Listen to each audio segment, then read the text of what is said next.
Rayman Origins is akin to a warm childhood memory for me, like coming home to my father's suicide. Are we on? Hey everybody, Captain Hideous here. We're doing live action now because I was reduced to using Boss Baby clips in the last one of these, and I took that as a sign that something needed to change. To inaugurate this new style, I wanted to take a personal stroll through memory lane. The stroll begins at Childhood Avenue, back when we all still had excitement for the world around us because we hadn't been in it yet. Before Sonic, before Mario, there was Rayman. And he arrives packed in an Xbox 360-shaped birthday gift that was dropped off just on the edge of Childhood Avenue, and right before the piss-soaked back alley of puberty. What Super Mario Bros. Did for kids in the 80s, this little number did for me in 2011. It introduced a less mentally ill version of me to the wider world of video games through a tightly, expertly woven experience of running and jumping that game sense have been struggling to live up to. That's pretty ironic, given that the game's director, one Michel Ancel, has said that his design concerns run totally counter to those of Shigeru Miyamoto, Mario's pappy. Ancel has maintained that he focuses on games as a narrative, while Miyamoto built Mario around the idea of mechanical conversations with the player, with fun being the core of the experience for the boys over at Nintendo. To them, the story was that conversation. But Ancel seems to want a digital landscape that will swallow you whole, offering you a rich experience that comes independent of whatever gameplay mechanics you're using to engage with that world. And that works fine for me, because I know about as much about game design as I do about making household explosives, which is to say, I can wrap my head around the basics, but don't ask me to talk about it on the internet. But I do know story, and it may seem odd to call something like Rayman Origins a very narrative-driven experience, but I think it's appropriate. There's very little dialogue and fewer cutscenes, but those aren't the vehicles for delivering emotion that the team seem to prioritize. We're about to go on a sprawling journey through incredibly rich and detailed locales. A journey that feels like it has real momentum as we tackle varied obstacles and always changing scenery. It's a feeling you get, not just from interacting with the world, but experiencing how it was rendered, and how these storytellers are giving you the impression of a grandiose experience without you fully being aware of it. We have the UVart engine to thank for that rendering. Being developed by Ancel and the team, they opted to stretch their legs by building a full 2D platform around the thing. A lot of intense technical wizardry is apparently going on under the hood to make these cartoons move about, but I'm once again useless when it comes to computer science or visual design, so all I can say is, the style they fell on has an angular attitude, a cartoony edginess that fits Rayman's world perfectly. These drawings are so captivating to look at, and not just the hot ones, you bastards. Kinda always wanted a game to look like this. Not just an interactive animation cell, but something perhaps more comic book, a little more offbeat, edgier, with a personality to it. I'll still maintain that here is one of the most beautifully rendered pieces of interactive fiction my thumbs have ever made analog love to.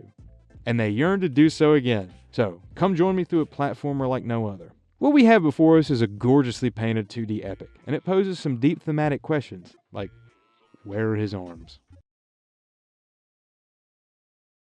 In the Glade of Dreams, atop the snoring tree, there lies a sleeping god known as the Bubble Dreamer.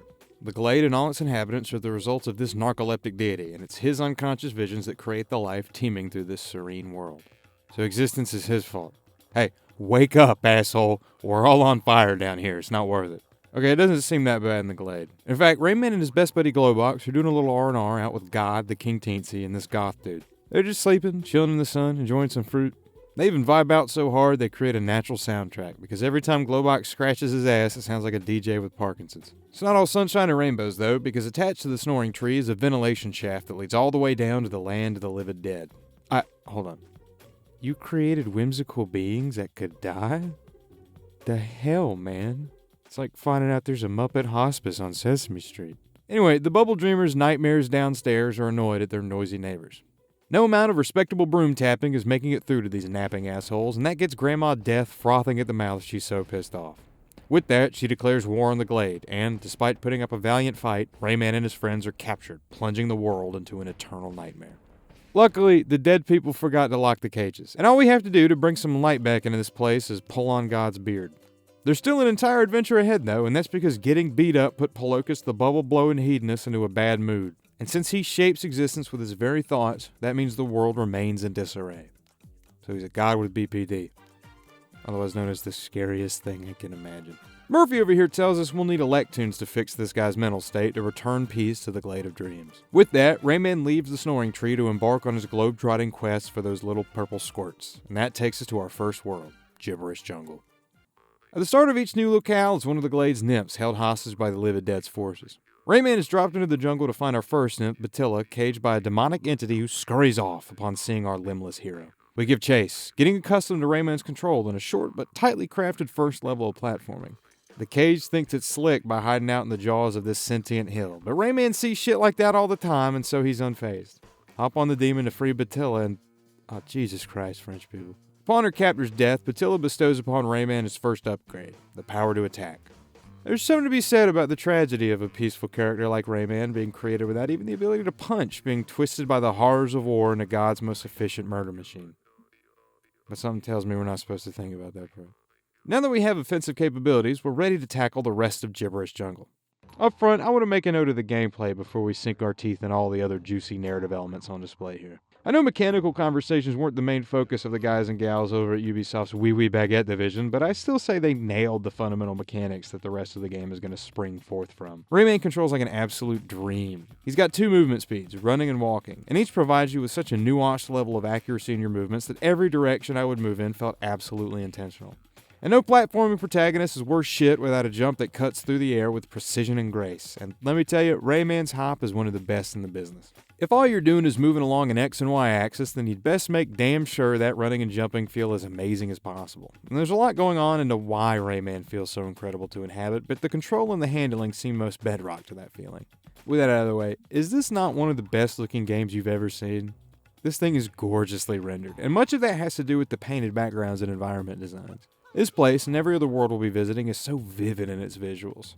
This is one of the things I mean when I say Origins is a narrative-driven game. The narrative being the experience of trekking through such a vibrant tapestry of locations that range from grounded representations of our own world to off-the-wall interpretations made into beautiful scenery for us to swim in. That's the story being told.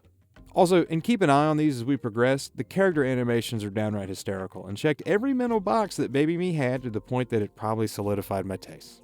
The rest of Gibberish Jungle remains this lush and naturalistic landscape. It's this patch of mountainous rainforest, like something out of South America. Rayman breathes this humid air as he runs through damp and dewy blades of grass that would tickle his legs if he had any. He swings on vines and scales dusty, untouched stone that makes the mountains we're running through. There are interiors to discover too, ancient caves hollowed out by distant dreamers from long ago, whose culture carved from sedentary rock remains only slightly reclaimed by the curling green fingers of nature. At the end of each level is a cage that, upon being shattered, will free the captured Electoons that the forces of hell have kept locked away so God stays sad a little longer. Emancipating our great-flavored antidepressants will award you a pin of completion on this here medallion, and you're granted more Electoon badges for collecting enough of those bright dancing lumps. I don't know what this dude in the top hat does with them after we dump him into this test tube. Hopefully these things aren't sentient currency. The levels preceding our purple polyp pals are a blast to play, with each stage mechanically iterating or adding to the core gameplay in fun ways. As we progress through Gibberish Jungle, for example, we're introduced to geysers and flowing rivers that change how we interact with the level design. This continues to expand as we move forward and gain new abilities, and the devs have layered the challenges in such a way that it makes for an incredible pace. Always moving forward, but never jumping headlong into challenges too difficult or mundane. That same idea of iteration, of tweaking just enough but never straying too far from the foundations, applies to the theming of each level too. We always feel like we're in the same world, but there are details specific to each of these ROMs. In one, we're running through a mossy plateau where those running rivers push us around, or in the stage with the geysers, cold rain falls and splashes Rayman's face before we're blasted around by the warm bursts of water from below. It makes these places feel so alive and breathing, with varied landscapes even within a particular world. The Glade is painted like it's a real place, and it's fucking beautiful. I only cried at my mother's funeral because I was picturing Gibberish Jungle. With enough Electoons freed, they use their purifying power to purge the jungle of nightmare, leading us to the desert ahead. To actually get there, though, we've got to take a cab. These sets of levels end in a mosquito flight through the ass end of these worlds and out to the next. It's an auto-scrolling shooter section, with our trusty steed able to spit lasers and suck up approaching enemies to defend ourselves against the wacky forces of darkness. The movement here feels incredible, where the speed with which you're able to move feels perfectly tuned against the scrolling speed of the camera. The devs also use these levels to get a little Sonic 3 and Knuckles up in here, as the world aesthetics physically transition as we approach the end of the stage. The music even changes along with the scenery, creating a really full picture of our traversal. Rayman sets off in a haze of mist, cool air swirling throughout the morning fog that's brewing around us. We fly out of the jungle, up past this mountain range and into the night sky, where we face off with a deflating bird boss before safely landing in our next world, the Desert of Didgeridoos. So, Australia. This is such a fun twist on the traditional desert world. It starts off fairly standard. Sand dunes ripple like waves for miles in the background, and we platform across these large wooden structures whose sun-faded markings are paints made of fruits and berries. Even at the beginning, though, we see how the artists here are going to add a little zest to the scenery. There are these bongo drums built into the planks that bounce us upwards, and we run along guitar strings that respond in pitch to our footsteps and carry deadly waves of electric sound our way. Music was clearly central to the culture of the people who once lived here, and pushing forward will show us why. For now, we've got another nymph to rescue. Chase after this cage with legs to free Hallelujah, a religious conservative. She advocates for traditional practices and values, like human sacrifices and bloodletting. She bestows upon us the helicopter hair, giving us the ability to hover and float down to the ground. With this, we now have the power to tackle the rest of the desert of didgeridoos. The second level of this world is a really interesting one aesthetically. There are naturally occurring trombones here that litter the dunes like jagged stalagmites of weathered rock. These formations are drawn a little abstract too, giving that naturalistic feel in the landscape. We're platforming on one such musical structure, bouncing on some more bongos, but also leaping across piano keys that often bridge between these brass towers.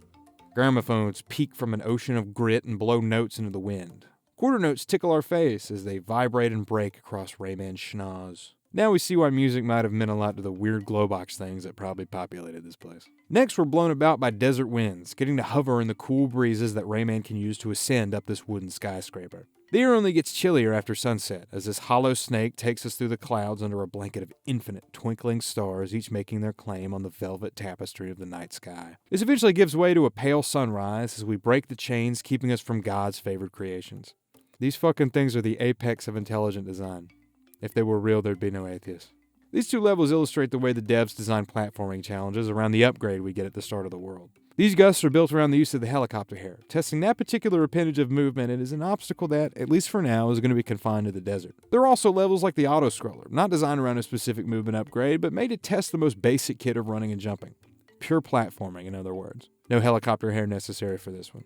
It makes for a really great blend of challenges, whereas if they stuck to testing only your new abilities, I think that would make for pretty predictable design. But it's not like those upgrades radically change the way you approach these levels. No, everything gameplay-wise flows from the core of satisfying movement the team have created. All the elements seem to orbit around that center.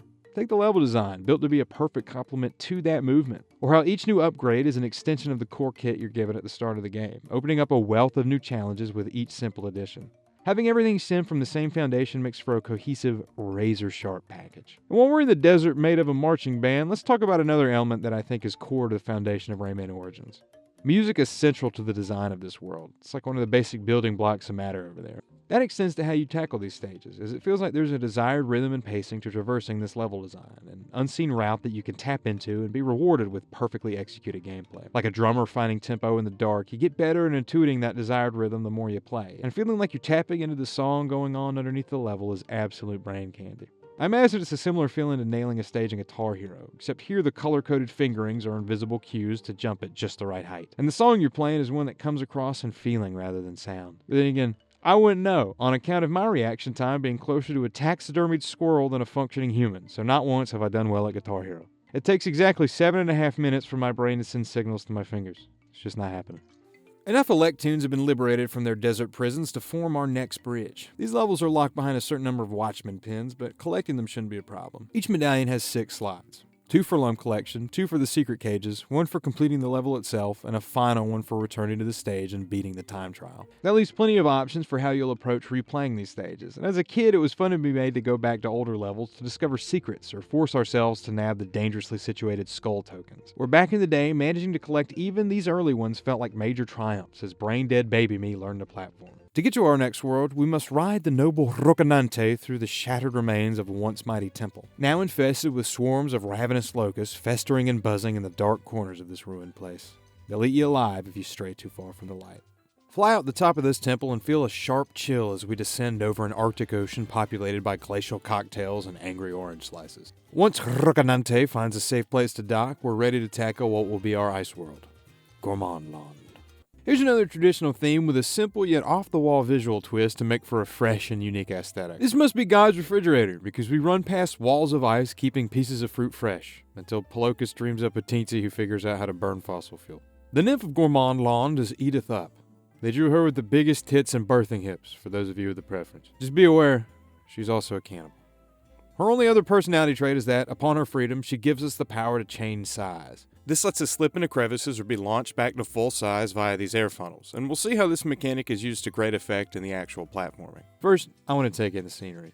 The ice crunches beneath Rayman's feet as he runs, and the air smells of sweet citrus and honey from the frozen fruit littering the landscape. Hungry piranhas nibble at our ankles across these giant puddles of warm, fizzy liquid, and we can see grand castles chiseled from the glaciers like stone. These magnificent carvings float with what I can only assume to be naturally occurring margaritas, and they radiate waves of cold that seep past our hoodie and deep into Rayman's bones. We're sliding along yet another gorgeous landscape.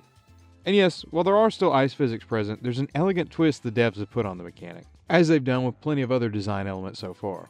You're not just slipping along flat plains. There are hills and slopes that let you carry your forward momentum with you across large swaths of the level, and it's exhilarating trying to keep your speed as you dash along these gargantuan ice cubes. These fuckers turn one of the most infamously fun-killing tropes and platformers into a genuinely engaging way to interact with the level. Thank God the Nazis lost World War II, because I can't imagine a game like this being made by Germans. Truly, this is the ultimate triumph of the Allied powers. Float downstairs to discover a twisting maze of pipes in a subterranean pressure cooker. Heat radiates off every corner of this place. It bounces off the thick stone and makes the metal piping warm to the touch. Steam hisses as cauldrons explode with boiling water, thanks to these dragon chefs who are probably wishing Polokas dreamt up some antacid instead of whatever the hell this is. The enemy variety is something to behold, though, and most of these guys are specific to a world or series of levels, meaning they feel like visual extensions of the places we're running through, which, again, just makes for such a full picture of the world Rayman is immersed in. Steadfast Rocinante flies us further into this city-sized oven, dodging laser-guided knives and the uninterrupted flow of searing hot lava. Towards the end, though, we can start to taste salt in the air. An ocean breeze greets us as we exit out this tunnel from the underground, and once you dock at port, you're now free to swim about the Sea of Serendipity. Before we don our snorkel, I thought it was high time to tackle some optional levels on offer here in Origins. The Tricky Treasures. To truly set the world right, Rayman will have to journey to the source of God's nightmares and quell his troubled thoughts. That means headed to the land of the living dead. But this asshole here is blocking the way down. I thought at first that this was a giant fetus, but it turns out that this is actually the embodiment of death itself in the Glade of Dreams. His job is to make sure the living don't cross the threshold into the realm of the dead until their time. Which begs the question, how do these cartoon characters die? Do they have to run into an enemy first, or can these teensies get fucking cancer? Death itself can be bought, though. You just need to give him a shiny new grill, because the Grim Reaper is a shallow bitch. Skull teeth, these things are called, and they sit protected by sentient boxes known as the Tricky Treasures. They have a primal fear of Rayman. It's well-founded. He wants to hurt them. These are some of the best levels in the game. Each world has one, and they're gated behind a rising number of electoons. These are chase levels that require sharper reaction time and a greater mastery of the game's movement mechanics than what you'll find in a regular level. This is where that feeling of tapping into a perfect route feels most palpable, because the margin for error is so much thinner here. Getting to the end of each and every tricky treasure and busting the thing open is always incredibly satisfying. These are levels you're not going to want to miss. They're worth grinding for electoons if you have to. Returning to port, we see that it is more on fire than when we left it. That's because of the carpet bombing from these here airships, strange contraptions unknown to Rayman and his friends. We give chase to the demonic entity holding a net of fish, but it catches a ride on one of them airships, forcing us to dodge hellfire from above like we're a Cambodian child while Richard Nixon was president. Unlike most of those Cambodian children, though, we get out alive, and our reward for outrunning pedal-powered death blimps is a hot chick who smells like salmon. She teaches Rayman how to swim, and with that, the ocean opens up to us. The vibes are immaculate down here, thanks to some gorgeous scenery brimming with sea life and a serene vocal track behind us. It's nonsense being sung with such a joy that you smile without even knowing why. That actually could be the design ethos behind a lot of decisions here, now that I think about it. But while we're on the topic, for a game where music is so central to all aspects of its character, it helps that the actual music is so well done. You have a huge variety of tracks here, with instrumentations and motifs that vary world to world, but all have the same brightness to them, and the choice of instruments gives these pieces a mischievous playfulness that's core to the personality of Rayman, the character and the series. I hung up the tuba many years ago, so that's the best you're going to get out of me when it comes to analysis. What are some of the artistic techniques used in the score to convey the feelings of which you speak? I hear get asked. The meds were supposed to make you go away, I say in response. They might not send shivers down spines the way their frozen counterparts do, but water levels still have a reputation. Here's the twist that Origins throws in to make these just as fun as the rest of the game, and it's all in the control. You stop on a dime down here, and that framework makes interacting with the underwater obstacles just as fun as platforming on the surface, as you can easily weave between hazards trying to keep the speed up. You also don't need to mash the jump button to quickly ascend and then hope the physics don't carry into hazards. Here, just point the D-pad in the direction you want to go and your character swims there. Rayman dives from port to be completely swallowed by the cool, bubbling embrace of the ocean, swimming amongst schools of fish that are so tightly packed all he can see is a wall of rippling color. The further down you go, the stranger some creatures become, the depths forcing their physical contortion into alien dreams whose spines spell death upon contact. And to the very bottom, even the light of the sun is diluted to utter blackness, where piercing maws seek to strangle us in the dark. Here we rely on fish that have grown to emit their own light, pockets of safety by way of electric jellyfish doing their underwater dances. We swim back up through the long-forgotten corpse of seafarers past, through algae and the granite remains of a sunken Atlantean ruin. With enough Electoons freed and our bridge made, frugal Rocinante is ready for his own aquatic odyssey. We ride him through the rock formations that make up the seafloor until we rise from the water and are pursued by not one but two eldritch sea demons. Survive swimming with the proverbial sharks to land at the base of that mountain at the center of the world, where we'll begin our ascent up the mystical peak. Helena Handbasket was kept prisoner down here. The Walking Jaw runs away with that lady whose entire country basically exists so monsters don't have to pay their taxes, and Polokus's nightmare tentacles don't make this chase any easier. Luckily, there's a wind current we can ride to corner the little bastard, and in one swift kick, Helena is freed from her fleshy prison. With her magic, she casts upon us our final movement upgrade, the power to run along walls. This is my favorite shake-up of all the additions to our core movement. The level design gets expanded in really fun ways now that we can run along particularly vertically inclined slopes. And the way obstacles are layered in response to our new upgrade challenges that Twitch gameplay reactiveness that we've been cultivating and enjoying the hell out of mastering the further along we go. I had to look up what these things are called, and apparently they're known as red fucks. Alright, the undead kept them locked up tight, but luckily for them, they're in Rayman's way. Upon freeing them, we run with the red fucks to a higher elevation. Oxygen itself gets thinner and thinner, and light water brushes our face in a breeze as we cut through clouds on our upwards run. Snowflakes like delicate cotton balls float down to the jagged curves of the mountainside, though our destination remains uncovered for ritual use. Do a little synchronized dance with the other gay guys up here to unlock this giant door that only opens in the face of traditional religious values, like chanting. It's a little warmer in these caves, where amber-colored light flickers across carvings made in stone, with dangling wind chimes making metal songs as they tango in the wind. These are spiritual places populated only by the most ascetic of Polokus's creations who have cut off earthly ties in pursuit of total enlightenment. You know, the problem with people trying to achieve that kind of thing in real life is that they assume living is worth the effort, and they wouldn't be better off just killing themselves instead of never eating anything with flavor. So we're praying for a brain hemorrhage that gives you ego death, otherwise you're wasting your time. I'm a fun guy to be around, can you tell? Outside the caves, we find the mountaintop littered with the remains of unnatural machinery. The constructions of man are all over this place, built into the cliffs and protruding from the ground like a viral outbreak, blemishes on this land of peaceful dreamers. Above us floats a mammoth cloud, brewing a wicked storm from which our enemies and the litter of industry are spewing forth. The game is trading level quantity for level length now. There are fewer stages to contend with in the Mystical Peak, but the ones we get are heftier than what we're used to, which makes for a very fun set of levels as you really get to play with the new wall run against differing obstacles. Still, it doesn't take too long to make it to a giant gap closed by our freed Electoon friends. The bridge doesn't take us to punctual Rocinante this time. Instead, we climb along more slopes and falling debris until we reach the guardian near the mountain's peak. This is Jolly G. Golem. I don't know what exactly he's guarding up here, but he really sucks at it. This is an underwhelming boss, but it is our first one, so, whatever. Pop his pimples and try not to get crushed. But be warned, he moves real slow. Well, the last cage up here just got busted open, which means we're ready to head to the tippy top of this giant... it occurs to me that we still don't know where mountains come from. Somebody should get on that. Anyway, at the Mystical Peak, we find the nymphs gathered around this strange doorway. I hate myself for even considering this, but Batilla's still the hottest one. It's the hair. That portal is the vehicle we need to make it to the source of our troubles, that floating thunderstorm conjuring up the artillery that descends upon the Glade of Dreams. Unfortunately, Helen informs us the nymphs can't turn it on without the power of the four kings, and it just so happens each of them have succumbed to nightmare, each made a demonic parody by the power of bad dreams. We'll have to free them to have a shot at putting an end to the machinations of darkness. With that, 4 new worlds are revealed to us, each a twist on the previous locales we visited. A corrupted ruler sits at the end of each one, waiting for liberation by way of Rayman's good vibes.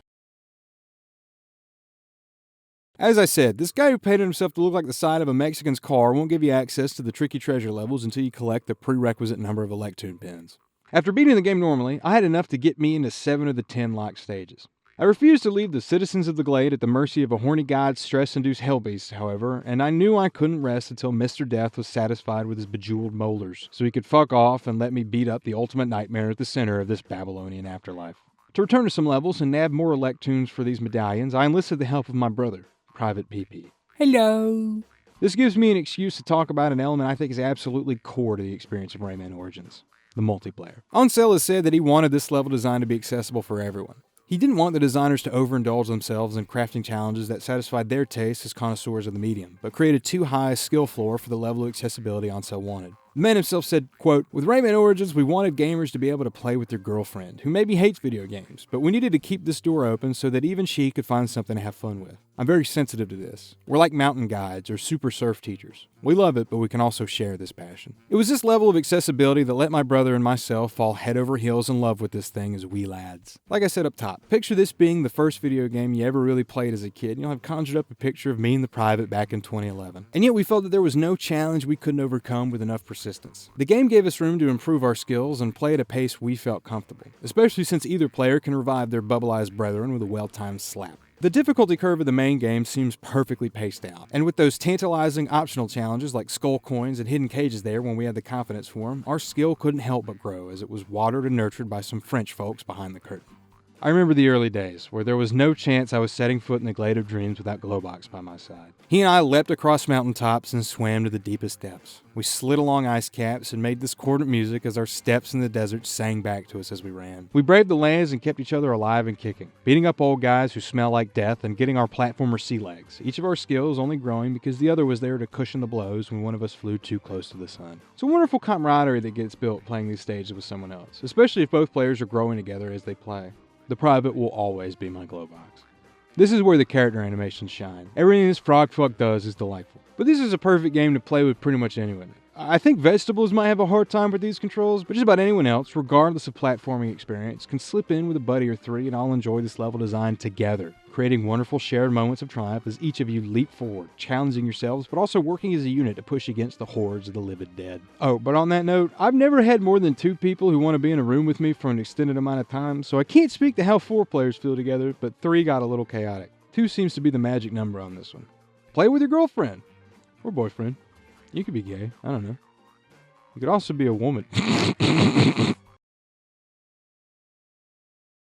For our first new world, we return to the jungle, this time traveling beneath the trees and through the gaping mounds of these underground caverns. Welcome to Ticklish Temples. It's real serene down here. The sound of rushing water fills our ears as we run along ancient rock weathered by the flow of rivers and time. Every inch is coated in moss, and Rayman gets a fistful of the stuff as he clambers across pillars of green.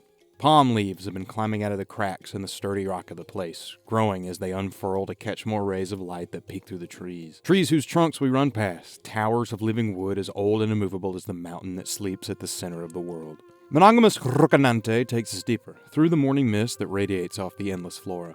We fly into a deep cavern where the sun can no longer reach us. As the air turns still and dank, we're bathed in bioluminescence as mushrooms fill the walls with the glowing blood in their veins, and tiny winged lights shine in blue heartbeat. Eventually, not even these breathing bulbs can follow us deeper, and in silhouette we avoid the piercing claws of nightmare that are festering in the darkness beneath the land. Rocinante braves their advance, and we fly out through the heavy mist and back to the surface, where we wade through the waters once far in the distance, now pushing us towards our final cage, tucked behind looming statues that too have become a canvas for nature's reclamation. The previous level aesthetic gets expanded upon in a fun way here, as we explore distinct landscapes that still feel connected to the jungle we visited at the start. That extends to the gameplay too, since now the stages can be designed around all your traversal abilities, so we get to interact with familiar terrain in ways we weren't able to before.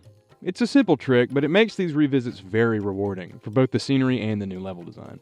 With enough Electoons collected, we make our way not to another bridge, but to Daisy's lair, where the corrupted king lies in wait for his next limbless snack.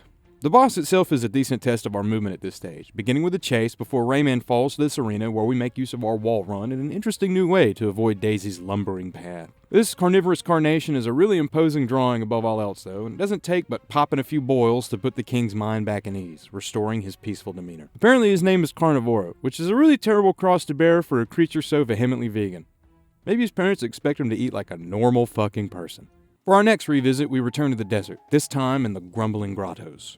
This world does more to iterate gameplay-wise than with the visuals themselves, taking previous level gimmicks and layering in further challenges. Wind tunnels have extra bony tentacles and rushing waters to force more precise movement under the cool night air and the pitter-patter of rain against the bongos lining the floor. And the raw platforming is cranked up to add more challenge when we're made to ride the woodwind snakes again past towering drums and under the oppressive heat of dual blazing suns. We even started familiar territory, returning to this temple in the process of being forever swallowed by the insatiable sands. The buzzing of locusts fill Rayman's ears. So massive a swarm are they that he can feel his chest vibrate in response to the waves of chittering noise bouncing off every corner of these hollow remains. Once again, we rely on these smiling light bulbs to push back the ravenous mob, though now we're without our trusty steed and must traverse this place on foot.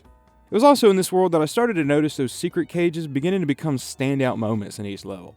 They iterate on the particular level gimmick to provide short bursts of razor-sharp, optional challenge. But therein lies my biggest issue with the level design of these later stages. Before, there was an immaculate sense of pacing, always blazing forward through these stages and only costing yourself a couple seconds if you kiss a blowfish with wings too aggressively. And while the juicier challenges are always optional, screwing up on the main path can sometimes result in a lot of waiting to get another shot at the jump that confronted you with your own mortality. An auto-scroller in this latter half can have rooms way longer than what you experienced before, and that makes attempting those death-defying jumps for things like skull coins less attractive when you know failure is going to cost you a lot more time than it might be worth, especially if it takes multiple stabs at the thing. Speaking of stabs, who's ready to do some regicide? The boss of the grottos is the Mockingbird, a king whose nightmares have transformed this regal sparrow into a screaming chicken. To bubble out as a mockingbird, huh?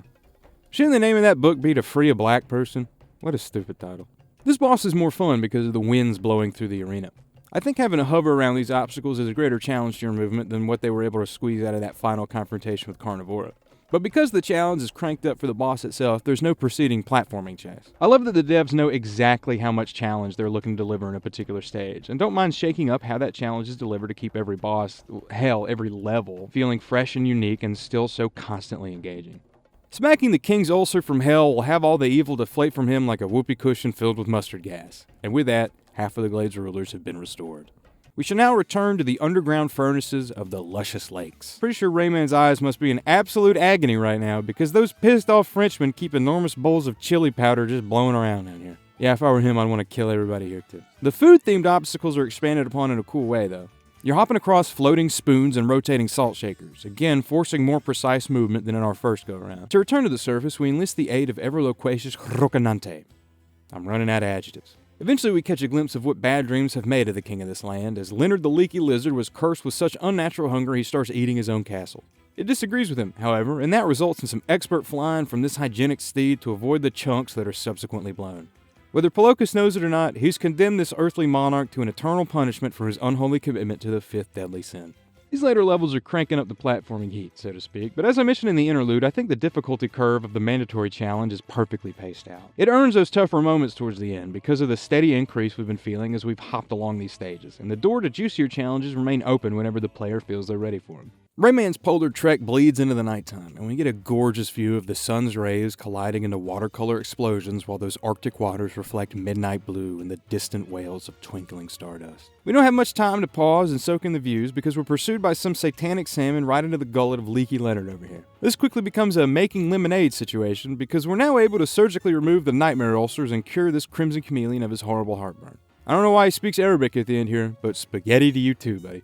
Our final revisit will take us to the angsty abyss, where we're once again engaged in some underwater spelunking, going even deeper this time through caves painted with ancient sea life growing along the walls. The sea life here gets more and more alien the deeper down the depths we go, chilling Rayman as he encounters creatures unchanged for millennia that have been made to exist in strange primitive forms. Our swimming skills are tested against air currents blowing about thorny fish and deep-sea shrooms, warming our face as rushing water glides along that honk and schnoz. I've mentioned it before, but it's worth bringing up again here just how precise this underwater control is, and how that's given the designers room to test that movement in fun ways that feel delivered in a circumstance where screwing up seems fair and winning tastes earned. There also seem to be naturally occurring motion-activated spike traps protruding from some of these rocks, which is an unnecessary feature and more proof Glowbox lives in a world dictated by a cruel god. Precocious Rocinante returns us to the surface, where we get to hop around port for a bit, smelling that sea breeze calmly blowing around us. It's thanks to the UbiArt engine that we get to see those red fucks in the background enjoy their freedom, which is a small touch, but one that helps make these painted backgrounds feel truly inhabited by those sharers of the glade we're out to protect. Diving from port, Rayman arrives at the lair of King Murray,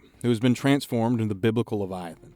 We may not have a fish hook handy, but luckily, if you persist long enough, Murray will get so stressed out he forms some of those oh-so-poppable ulcers. It's the toughest boss so far, in my opinion, but that makes it very rewarding to dive headlong into the jaws of this monstrosity and come out on top, freeing King Murray from his prison of nightmare and returning him to the prison of reality. I guess this makes Rayman stronger than Job, and potentially on par with Yahweh. You'll note that that's King 4 of 4, reuniting the Glade of Dreams under the banners of their monarchs and filling the land with their positive vibes. We can now return to the mystical peak and... Aw, the Teetsies wave hello at us. Hey, little guys. You know, apparently they're Polokus' actual children, and they came out so ugly that their mother left them. That's true, that's in the wiki. Anyway, they help with the ritual where Helena evokes the magic of their sleeping asshole god to power the Dreamer's door. With the help of her sisters, enough good vibes are funneled into this magic portal, and Rayman is able to step through the door and into the heart of the storm. This takes us into the moody clouds. Our magician friend warns us not to traverse into these clouds of furious thunder and lightning, that it's too dangerous ahead, but Rayman presses on, because what does he have to lose, bodily speaking? That's no excuse for risking the life of poor, ever-gubernatorial Rocinante, who joins us for our final ascent through the searing flashes of lightning and booming cracks of thunder between us and the center of this floating nightmare, spewing out mechanical bad dreams. Past its steep defenses, we do make it to what's been hiding behind the cover of storm clouds. It's a giant electric city, made of copper tubes and powered by imprisoned lums radiating stolen power into the place. Now this is the toughest world on offer here in Rayman Origins, and that challenge is well earned. Every previous brand of obstacle is on the table here, and the new level gimmicks and enemies force you to hone that reactive twitch gameplay in situations that get tough but are immensely fun to master. Rayman is hopping high in the sky here, and the hiss and clanking of machinery reverberates against the cold metal dome we find ourselves in the belly of. We can hear our footsteps echo against the thin and hollow copper that keeps this place stitched together, conductors of the strange lightning that comes flashing from the massive coils that cut the air with their electric magic. After a short gauntlet, we finally arrive at the captain's quarters of this drifting sky castle. This level is called the Reveal, implying that something very dramatic lies past that groaning door. Oh, it was the magician guy? Well, I wouldn't have given him the lums if I knew he was going to turn them into light bulbs. The magician removes the gold star of friendship from his hat before striking a pose and sending us plummeting to the cranking gears below. Yeah, this was a weird reveal, and as much as I think Origins is an incredible narrative experience, the writing falters here, and there's an obvious thinness and lack of development that wasn't really a hindrance until now, where it becomes the focus. Fans were able to hack the demo of Origins to discover some cut dialogue that sheds some light on what the fuck was actually going on here. According to these scrap lines, the magician's real name is Ails Mansay, and he was bullied profusely in magic school for his lack of arcane ability. In his isolation, Mansay began building machines to compensate for his inability to pull a rabbit out of his ass like the guy at my 5th birthday party. It was also during this time that he began to admire Mr. Dark, the antagonist of the original Rayman game, for being so dark and mysterious. So he's basically a teenage boy who fell through the Glade of Dreams version of ostracized in high school to becoming a white supremacist pipeline. As he grew up, Mansay became tired of being subjected to a bipolar god. He found he could not live his life governed by chaos, where each morning he could wake up to find everyone he's ever loved transformed into flesh-eating gibbons because Polokus was dreaming about his visit to the zoo. This is an understandable response, frankly.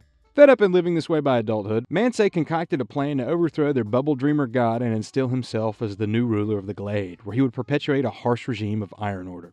I was on board with this until the fascism part. The magician constructed his steel city and the weapons of industry that would be used against Rayman and his friends. Posing as a guiding ally throughout the adventure, he stored the lums we'd collected as batteries for the very robots now sending us bolts of doom. Supposedly, he also hid a microphone in the snoring tree, a microphone that broadcasts our disgusting indulgence in God's hedonism all the way to the land of the living dead, as he knew this would irritate Grandma Death so much she'd spark a war with the fleshy surface dwellers. It was in this conflict that Mansay hoped to use the forces of the undead to overwhelm Polokus and maintain power over his prisoners in the snoring tree. As far as I could tell, there's been no information on why all this dialogue was cut, but without having it there to flesh any of that out, the actual on-paper story of Origins falls really flat. Maybe it was removed for pacing reasons, or because Ansel wanted to deliver the information and emotion of the story purely through the visuals. I'm not sure, but if they were going to remove one vehicle of storytelling from the piece, it would have been nice if they replaced it with, something else, so this information was actually fully conveyed. Having the extra context the dialogue provided would have enhanced the reveal in this case, which is why I think it was a mistake to omit the words completely if there wasn't the time or the budget to find a different means of providing that context. It's so thin that as a kid, I was left to piece together the magician's character in my own head and fill in the blanks with my imagination. I always thought of him as a Job-like figure. He took a look around and said, "So we live in a world governed by complete chaos, where I could be subjected to the most abominable pain inconceivable by human thought at the whims of a god whose only interest is maximizing his own sensory pleasures." And beyond that, let's take a look at the value of living even when things are good. I mean, how often are we really content here? Rest and relaxation are wonderful things for the floating head and the frog freak, but at a certain point the brain demands stimulation, and it's at that point you quickly find out that everything is worth about the same level of value to you when you remove your emotional attachment to the stuff. Suddenly a tree is just a tree, and it is only beautiful if you have the eye for it. But does the beauty of the forest that one can only animate behind their own eyes justify the suffering we endure on behalf of the sleeping invalid upstairs? Does any level of contentment make it morally righteous for us to live as we do, under constant threat of random horrors occurring to us at any moment as we're helpless to do anything but endure? Endure for what? What good is life if it begets such suffering? God has created us to live for Him and Him alone, and the life He has sketched for each of us involves such great pain and so little pleasure. Pleasure that is fleeting, never to be held for long. If life is a gift, I hope you kept the receipt, because I could find no value in the experience. Our God is a selfish God, whose dreams are made to suffer unspeakable nightmares just for the sake of it. No more, I say. Someone must stand up for these people, these unwitting pawns in a game without rules. I see it falls to me.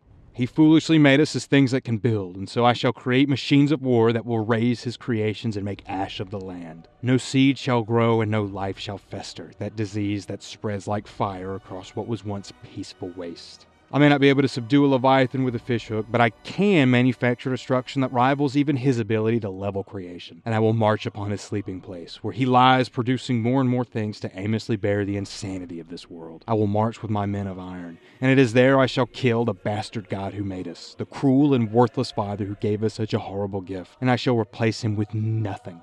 No order, no hierarchy, no system of being. The bubbles will pop and the dreams will fade, and soon the final piece of death shall come to the world itself and bring everything to a unified place of blessed silence, where there is nothing to endure and no agony to be had forevermore.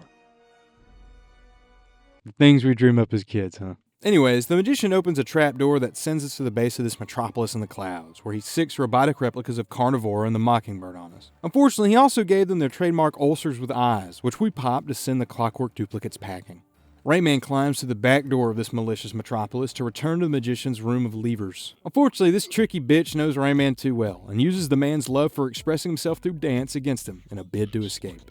The city's mechanical guts start to rain from the heavens as Mansei makes his escape, leading to an exhilarating final platforming chase across the falling debris, running up pipes and narrowly dodging the excessive amounts of saw blades Mansei had installed all over the goddamn place, which makes his ultimate crime running a business that isn't OSHA certified. We chase the man down to the mystical peak, where, just when it looks like the problem more or less takes care of itself in the first teensy suicide, we're reminded that this guy has an entire air force. We may not have one of those, but luckily for us, all we need is one last ride from the avuncular Rocinante. The mosquito levels are where I've felt that steady increase in difficulty most acutely, and all that challenge culminates here, in this final pursuit as all of Mansei's mechanical forces put their best effort into adding a few extra breathing holes to Rayman's chest cavity. But we ride on, the wind whipping our face the further we push into the clouds, rain pricking our skin in a barrage of icy needles. Still we ride, past more frozen piping and into the underbelly of what remains of this metal abomination. All that's left of Mansei's forces are released with the singular goal of ending Rayman. We narrowly dodge heat-seeking missiles and more floating mines, their explosions creating a thunderous soundtrack that bounces up and down these giant metal halls. We just won't die, and after surviving one last onslaught, it seems we've got Mansei on the ropes as he's forced to venture deeper into the mechanical underbelly of his floating city, retreating to the very heart of the thing, which is apparently the sun. Mansei discovers it's really hard to throw brakes on a blimp because the airship's mass just barely pokes the glass around this fusion reactor, which is enough to crack the containment and free the terrible energy inside, as the machinations of this maladjusted magician are vaporized in a fiery annihilation the likes of which the snoring tree has never known. Now he has become death, but only his own. That seemed to take care of the problem, at least, flinging our now surely irradiated boys back down from the clouds, landing next to God in the snoring tree. With Mansei now reduced to ash at the atomic level, our heroes have conquered the clanking metal forces of darkness. What's their reward? Well, these are simple heroes. All they ever wanted to do was go back home so they could vibe. We ain't through yet, as peace will not be restored to the Glade unless Rayman can quell Palokus's ultimate nightmare resting at the lowest point of the land of the living dead. I'm scared of hell, though, and can't imagine braving it alone. So once again, I've enlisted the help of Private PP, whose voice is the only true fit for Globox. Speaking of, what's the funniest thing you think Globox could say to Rayman? I'll go first. It's terminal. Together, my brother and I handed this freak show the final pieces of his sick new grill. Because we bribed him with jewels, Mr. Death is willing to violate the laws of nature and allow the living into the depths of the afterlife. The trek begins past more eldritch tentacles unfurling their sinister fingers along stone paths where the dead wander, their souls gray and their forms withered. Coffins are packed tight together, first in rolling waves and then in a massive wall, a morbid pillar on which the world of the living spins and dreams. There are towers stitched from broken mausoleums, these rickety structures built upon the bones of all those who have died across the eons of creation. They've been turned into homes for the wandering grandmas, so we can see the touches they've added after being stuck down here, as string lights dangle and twinkle, the only color to be found in this lifeless landscape. These macabre complexes are shrouded in the mist that radiates throughout the place. One feels they could go on forever. Skulls litter the ground, or have been strung up to serve as warnings for the living wishing to brave this descent. There is only death to be found here, they say, and so you shall find it in all its gruesome fashions. The final descent takes us past enormous stone structures composed entirely of tombstones, tendrils that sprout from the primordial waters below and spew liquid flame to keep us from the beast at the very bottom of this infinite graveyard. This is the hardest stage in the game, taking the run-and-gun reactive gameplay of the tricky treasures and cranking them up to 11. Those were already the hardest bursts of challenge the game had on offer, and here they've expanded the idea into an entire level. Thrilling doesn't even begin to cover how this level feels to play. Origins is at its best when there's a design path that the devs are guiding you into following, and tapping into it is much the same high you'd get while nailing a tough song in Guitar Hero. The Land of the Living Dead is like playing through the fire and the flames and being forced through the threat of death to nail every input, cultivating your skill the more you play. Riding the razor's edge through here has me entering a state of zen, where I'm one with the universe and have let go of all preconceived illusions. A process that has allowed myself to fall into the perfect rhythm of the gameplay. I am nothing more than what I am in this moment, and in this moment I am jumping to the rhythm of the world. There is a perfect answer, you just have to have the skills and reaction time to realize it. This is a very fulfilling feeling. These types of levels are very clearly designed for single player though, unless you and your brother share the same synapses. The Private and I still managed to get through, braving the challenges and finally ready to face the most gruesome of Palokus's nightmares. It's my mom? Well, that makes sense, I guess. I always figured she'd end up down here. This is Big Mama, and she's a real fun boss. Shorter than you might expect, but since getting here was a bitch, I'm okay with that. What makes this boss special isn't so much how she attacks, but how she waves about her arms, testing your platforming skills in a sharp burst of movement challenge. You have to platform around her weird bone protrusions and old lady jewelry as the stage and the obstacles attached to it are constantly moving beneath you. It seems like the best way to expand the Twitch gameplay of the preceding level into a boss fight, even if the pacing has to get turned down a bit. For some reason, the music kept cutting out though, and so I had to supplement my own soundtrack. This is what we listened to while we beat up the matriarch of hell.